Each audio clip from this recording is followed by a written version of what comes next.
Not today. What's happening, y'all? Another week down. Hope y'all had a good week. I'm gonna do a little, basically, catch up week, if you will. One, I got a new mic.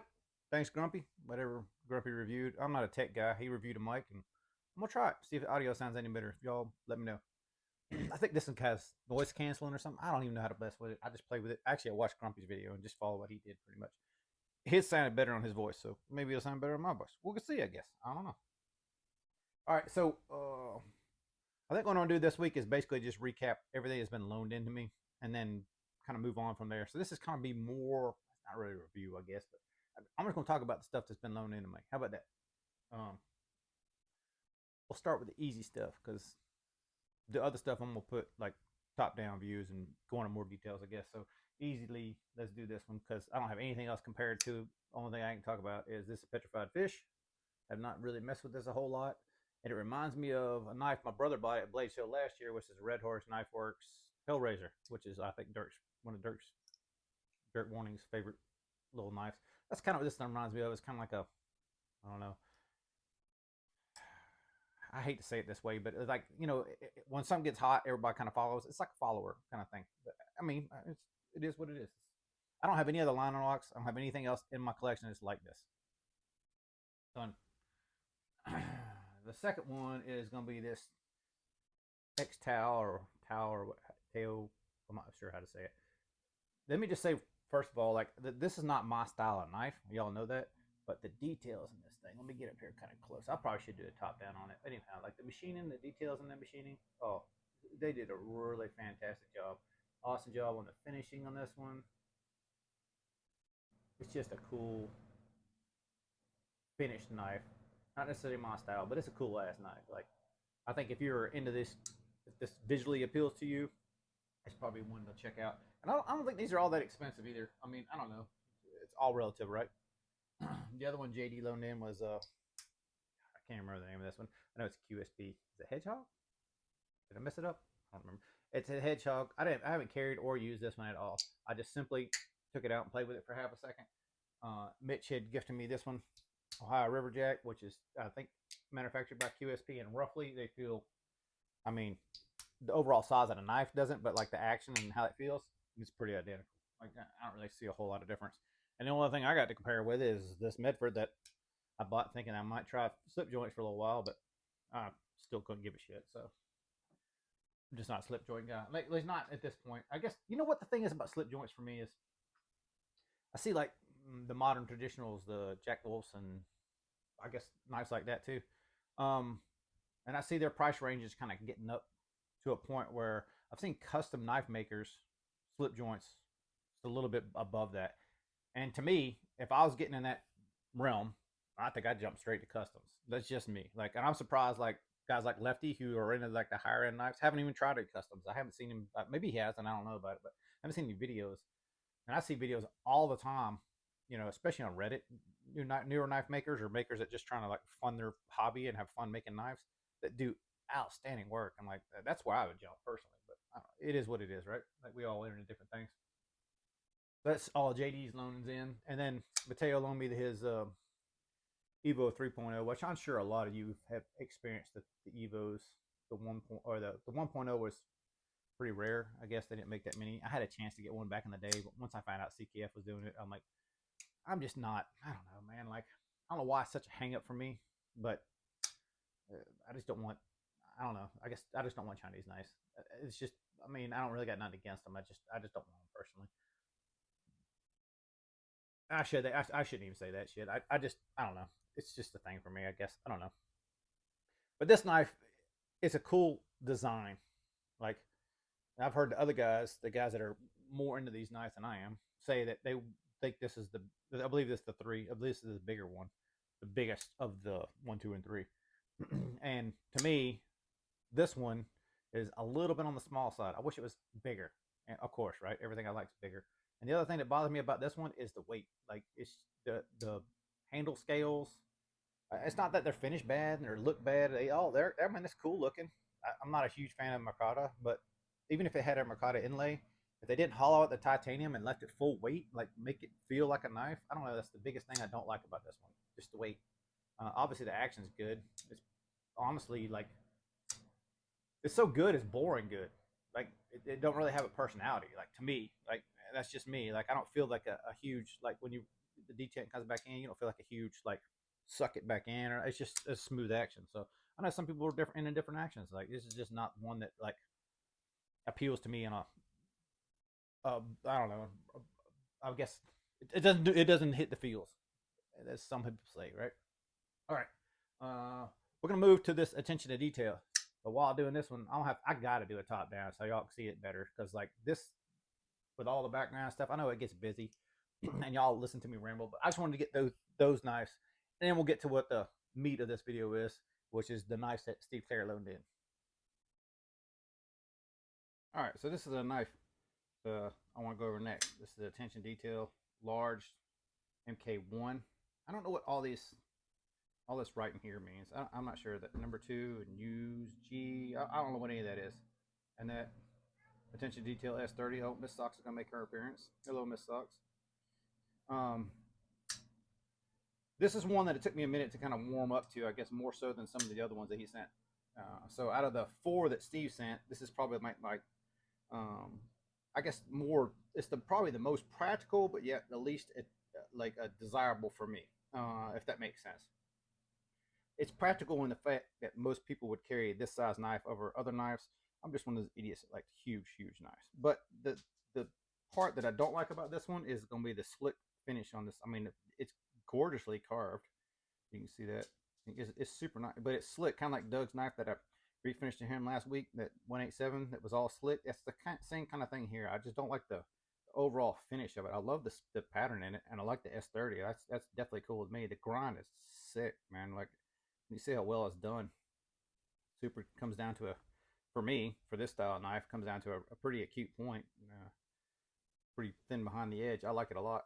So what I did was just take out some knives in my collection to kind of sort of compare. And there's really no direct comparison, but I think most people, when they look at this attention to detail, automatically go to SMF. And so all I have is an old SMF, and this is not the original scale, and it's been reground and it's been KG coated. But I just wanted to put it side by side to say, I don't really see it, man. Like, the only thing that resembles the Mark II is the back end of this knife. And I guess maybe some of them have the finger trolls that match, but like there's nothing else about this knife that reminds me of the SMF. Like even in hand, it doesn't feel anything like the SMF to me. So like I've heard it compared a lot, but I don't know. Looking at them, like does it still give you SMF vibes? It doesn't really me. So there's the first comparison, I guess. We'll go with that one. Size wise, and the thing that's unique about this one, even compared to like the SMF is just just the hole. It don't have a flipper tab, so they got all 3 methods: the finger, the thumb, and the flipper with that one. So I don't have a whole lot of other knives that kind of sort of go in that realm, but maybe how about the GF1 or GF2 rather. This is my wife's GF2, so hers has a flipper, mine does not. But that's probably one of the only few that are very similar as far as like overall size. Is similarities, hand ground, custom made. Like obviously, I'm pretty sure when I talked to this guy last year at Blade, I can't remember his name, that makes these, that he's CNC guy. Dan's not, but it's still like a custom knife made. And you can see some advantages to using the CNC and some advantages to using manual. Like it's just, I guess I should put them both in frame so you could actually see them. But anyway, like that's probably the closest comparison I have, and obviously this one's still way thicker. Let me give a quick thickness. You down with a thickness? All right, so another one that I could kind of sort of loosely, I guess, kind of sort of say all 3 methods in my collection. That's kind of sort of realm is Medford Fighter Flipper. Obviously this one's a little bougie with the faced and flamed or whatever they call that, and some anno work and all that other stuff. But same, you're getting the same kind of vibes, right? Like it's similar in the knives, kind of sort of uses and feels and all the other stuff. Maybe while we're on Medford, let's go with the Marauder H. Drop point, as you can see, once again, pretty close, same size, in the same realm of usage and that sort of thing. Go down with the tier. Zamano tier, which all y'all know that I'm a huge fan of the Zamano tier.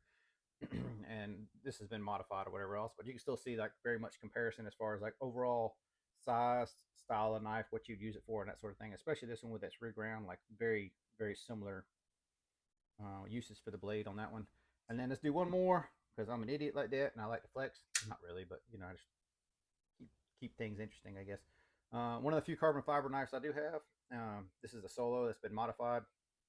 The flipper was removed when I got it, and I just just enlarged the front finger choil and different thumb studs. I mean, well, I guess you can use thumb studs too, stop pins, I guess. So that's quick comparisons on that MK2. I really like this knife. It's probably one that if I had, you know, if I got to a point in my collection where I was just kind of looking for something else, I might consider this one. But it's not like one that I would go out and seek, I don't think. Very well made knife. Not saying I won't end up with one. I like just sitting here talking to you. It's a little bit on the size range where I like bigger knives and I like smaller knives. And this is kind of one of those in between sizes where normal people would say this is perfect size. And that's kind of where I'm always at with my collection. I'm just kind of one way or the other with most of the rest of the world. All right, we're going to slide to the next one, but I got to pause and regroup. All right, now you got to allow me a little latitude here, but we got Eric Luther and then Sergey Rogovitz. Rhino. Both these two I'd never really been exposed to before Steve lent them to me. I had heard of Eric Luther. Rogovitz wasn't even on my radar, which is really cool. And both of these knives are just super impressive. There's just no way to sugarcoat it at all. Like, they're awesome knives. They're kind of both on that kind of shorty, chody kind of thing. More so the Rhino because it is super thick, 1/4 inch blade stock. Like, look at that chunk. That's just, it's a sick knife. Out of all the knives that Steve sent me, this is my favorite for sure. I don't know why, but it's just one of those knives that just gets me. I don't know. It's what excites me about knife collecting. I guess it's overbuilt, ridiculous for no reason other than to be overbuilt, ridiculous. I freaking love it. It's awesome.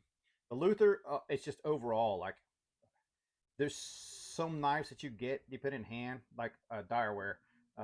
Every direware you put in your hand, you're like, holy crap! Like, it's just an awesome knife. Whether it's 100% you knife or a useful knife for you and that sort of thing, those are all variables. But like you know, as soon as you pick the knife up, you flip it one time, you know it's a sick knife, right? That's kind of way both of these are for me. So comparisons on this one is going to be kind of a loose bag because I don't have anything really that 100% kind of even looks to each other. But I'm just going to kind of between the two. Let's do the profile real quick. So the Luther and then the Rhino. You can see they're relatively, I mean, they're both straight edge basically, or Warncliffe-ish, however you want to blade shape it, sheep's foot, whatever you want to call it. The edge that you cut with is straight. How about that? So they kind of sort of compare to each other that way in that regard. You can also see like thickness wise, like the Luther's not thin. Don't get me wrong. I think it's 3/16 stock on this one. And I believe this one's a little bit older for Eric Luther. And I think this is a 2017 or 2018 for Rogovitz. But man, they're both of them so sick, but there is a definite thickness difference. Now, overall wise, they are the Luther is a hair bit thin, but the Rogovitz definitely uses thicker blade stock with thinner titanium, which is generally something I don't like. I'll use this DSKs for example. Let me get this back out of the way. So this also has 3/16 blade, but it also has the thinner titanium. It's just not something I'm usually a fan of. Like, it makes the proportions feel weird to me personally. Like, I like the thicker tie with the thicker G10. So like if you're gonna compare the 1/4 inch blade, so here's the DSK, and this I think these are 3/16 scales. So you can still see that it's still thicker than what this Rogovitz is. Like, I like the proportions of the DSK better than Rogovitz, but for some reason, being a small package, it just works, man. It's just something about it. Like, it clicks and it all works for me personally. I'm not really cut anything or done anything with these knives. They're kind of at a point where, you know, like if I send you this knife, this is a Hyper 90 I got from Steve. If I sent you this direware and you send it back to me all scarred up, beat up, like, I'm probably not going to loan you another knife, and we might even have some words, right? But it's just one of those things where, like, I don't know. When you get a knife this nice, I'm gonna carry it. I'm gonna flip it. I'm gonna, you know, get a sense for cutting, but I'm not gonna like go work with the knife. That's kind of what I'm getting at. It's just too nice of a knife to be doing that. So in my collection, the closest thing I probably got is like the Hyper 90, or perhaps the POW from the heater.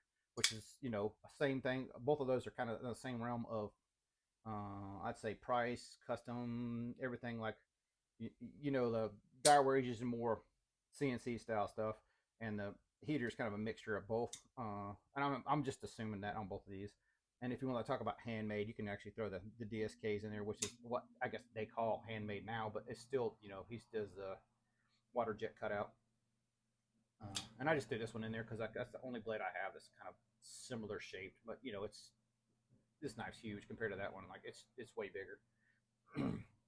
I guess the biggest thing on both of those are just the surprise that I got, like having never seen either one of these makers, and then getting to handle one, and like really even beside each other, like to send both those at the same time was like such a good comparison. So what I think I want to do on the way back, Steve, let me know if you're down with it. I think I want to send you both of these to let you check out two of mine, a little bit different variety. Well, if I can get them on camera here, a little bit different variety. But when I send these back, I want to send these two with you because they're definitely all in the same realm of coolness. And I think if you've never experienced a Direware or a heater, they're both worth experiencing. Or hell, even for that matter, if you want to see the DSK or something. But I've already sent you a DSK, so anywho, highly recommend both of those. Matter of fact, I already snagged one of those. It's on its way. Well, I hope, anyhow. But I'm definitely got to find one of these. This Rhino, especially that 1/4-inch thick one. I don't know if he makes a 3/16 version. I got to find one of these. This is definitely a one to hunt down, and I definitely will be hunting one down. All right, let's do the last one.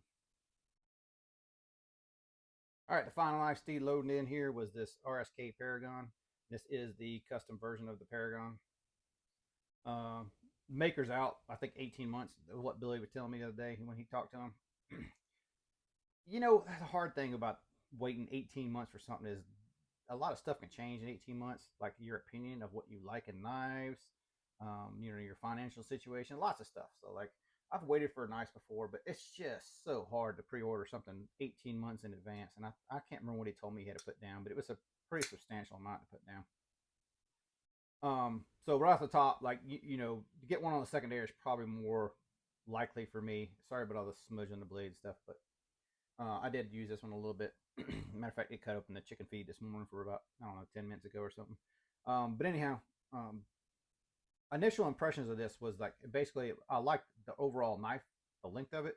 I just think that the handle here is kind of like more, this is a bruiser for people with smaller hands. And I have, let's just say bigger than normal hands, I guess, where it kind of feels small to me, like in the grip. So I initially didn't like it. It took me a minute to kind of warm up to the actual grip of this knife. It's not bad, don't get me wrong. It's just, it feels like a much smaller knife in the handle, but you got a super broad blade. I love the blade on this knife. I do wish he made either thicker scales, non carbon fibery, and, you know, I don't know, just wider, I guess is what I prefer. And the thinness of the stock he used for the titanium and the carbon fiber is a little on the thin side. So while we're talking about that, the ones that I can compare to, let's see, the Trouble Blade Works Mofo. This is the new Mofo, not the old original ones, which I wish I had one of those. But you can see the same kind of similarities there, like the blade thickness, the thickness of the stock of the titanium, kind of the same bag, right? J2 is kind of the same way. And the other one that I got recently was this DSK, and I didn't even realize this is a brand new model for Dan. So, and I got schmutz all over it too. So, same kind of thing. Like, I don't like this thinner stock. Like, I prefer the thicker stock. It's not that it's bad. It's not as a bad knife. I'm not trying to say that at all. That's just what I prefer, especially in, well, I guess Bearded Doom coined it the other day, the Titan class. When you get to above a bruiser and you get into, like, say, this is a little chody thing, right? And then, you know, maybe a size above this you could call bruiser. And then you get to these, like, ridiculously big knives that everybody's like, what in the hell is that? Yeah, that's Titan class. So I'm going to call both these kind of Titan, all three of these Titan class knives. They're just large to be nothing but large, because when you get down to it, how much more cutting area, I mean, this is gonna be funny, hang on a second, how much more cutting area, let's use the Luther, why not? How much more cutting area do you think that has than that? And it's kind of hard to do backwards here. Let's do it this way. You can kind of see it both directions. It's really hard. Let's do it this way. How about this way? Anyway, not much, right? It's very, very little. Two of the size knives are like, see the difference in the size? It's just huge to be huge, right? Yeah, kind of my thing anyhow. But so that's one, and also on these two, same thing here. Like the shape of these handles is a little bit on the thinner side. The DSK not so much, and you know the Treble Blade Works is getting there, but this is kind of on even thinner. Even like 4MAX Scout, like or 4MAX or any of those, like it's all kind of the same. The handles are made thinner for hands that are basically smaller, right? So the knife that always hits me, and y'all know, I mean, it's in my name and everything else, but the Sawtooth just hits all the right spots for me. You can see that the width is just a little bit wider, but you also got that much thicker titanium. So this, as far as proportion goes, is definitely where I prefer over the RSK or the Paragon, I guess I should say. I've seen tons of these that are like some appeal and some don't. Like I guess like most custom makers, some are going to appeal and some don't. And the same with like heaters. Like so, the heater's probably about the same price range, but you get so much different stuff. Like so many different heaters look differently, and that's kind of what RSK is like. It's just every time you see one, they don't really look like anything else. It just looks like themselves. And then let's go one more. As far as the custom stuff, this is to be a Crusader Forge, and Crusader Forge was known to do like a lot of Cerakoting, a lot of different blade finishes, kind of like that Strider where they did the Ghost Flames, or some of the old Sniper Blade Works where they did a lot of the airbrushy kind of stuff with the Cerakote. This is Brimley Ground, but you can see that proportion wise, this one is much thicker proportions than the RSK. So like this is more my style than this is, but I still love that. Don't get me wrong. I'm not trying to sugarcoat it at all or pad it or whatever you want to call it, but production knives, close to Medford. How about this one? This will be the TFF 1H, and you can see that pretty close as far as like overall blade. You see it's much larger in the handle as far as like the width of the handle, but this Paragon is definitely still a longer knife. And then thickness wise, this is much more preferable for me than this one is. And I think that's the main thing that I can get at with this Paragon. I love the knife. The action is great, man. Like it's so weird to like rate action of knives for me. Like it's just hard to say. So like this DSK, probably the closest comparison that I have to it is probably this new Atreyu from DSK. Very similar overall, like deployment methods and that sort of thing. Like the heater is only, although I guess the Crusader too, both have the 3 deployment methods. But overall, this has been a really cool knife to check out. Like a full tie version of this might be more up my alley, just a little bit more weight because it's super blade heavy right now. Obviously, like being titanium in the back and stuff. I believe this inlay is titanium, but it could be aluminum or something. I don't know. But anyway, like very cool knife to check out. Will I get one of these Paragons? I don't know. It had to be for me, it'd have to be in the secondary. I don't have 18-month patience. Like if you guys got 18 months to wait, you know you want this knife, I couldn't talk you out of it for sure. It's definitely a cool knife. It definitely has unique features. Let's see if I can get in here. We can see the back of that titanium. You really can't. It's just a unique finish, like how he's done everything. And it's kind of like a heater in that regard, where you can see some of it's really precision and some of it's got that hand element to it, which I really like. I think it's got a good attention to detail. I just don't know if this is one that I would seek out. If I find one for a good price, I probably would snag one, but that's the RSK Paragon Custom. Well, all right, let's go end this week. I know it was a little bit different. Tried the new mic, see if the new mic works. Tired socks out. She's back over here sleeping. You can see her or not right there. You know, I got stuff working. I'm trying to get my coolant tank welded up today for the lathe, and I got the what do you call it, a phase converter on order. So nothing new to really show you from there. I didn't make it to the shop this week. I was gonna try to go Thursday. There wasn't machines open, so I didn't about to go. And so kind of one of those good week to catch up on the videos of the stuff that I got loaned in. So hope y'all have a great week, and we'll catch you next week. All right, see y'all.